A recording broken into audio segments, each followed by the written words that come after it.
Blood donation activity. Yan ang matagumpay na isinagawa ng mga miyembro ng Police Regional Office 9, katuwang ang iba pang ahensya ng gobyerno sa Zamboanga del Sur. Patrolwoman Kay Francisco, isa balita. Sinawa blood donation activity ang Zamboanga del Sur Police Provincial Office na may temang Alay Kong Dugo, Pangsagip Buhay na ginanap sa ZSPPO Covered Court, Camp Abilon, Lumbia District, Pagadian City. Ngayon ay ating nakapanayam ang ating pinakamamahal na Provincial Director ng Zamboanga del Sur at ito ang kanyang pahayag. Yung opinion natin patungkol sa activities ng Sir? Ito po, activities natin ay regular na activity ng PCR with full support to the stakeholders, especially sa Asia Hospital at saka sa Red Cross. Ito po ay effort ng Police Community Relation natin sa Zamboanga del Sur PPO. Sino-sino po yung mga participants natin ngayon na natin?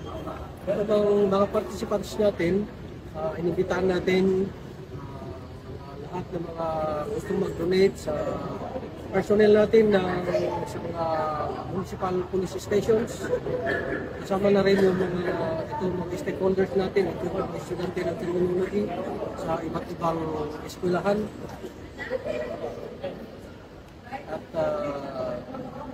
mga stakeholders na gustong mag-donate para sa mga nangangailangan ng dugo sa Aisa Hospital at sa Red Cross. Sige sir, maraming salamat sir. Dagdag pa na pahayag ni Dr. Marvic May Tingkang, Residence Doctor ng Aisa Medical Hospital.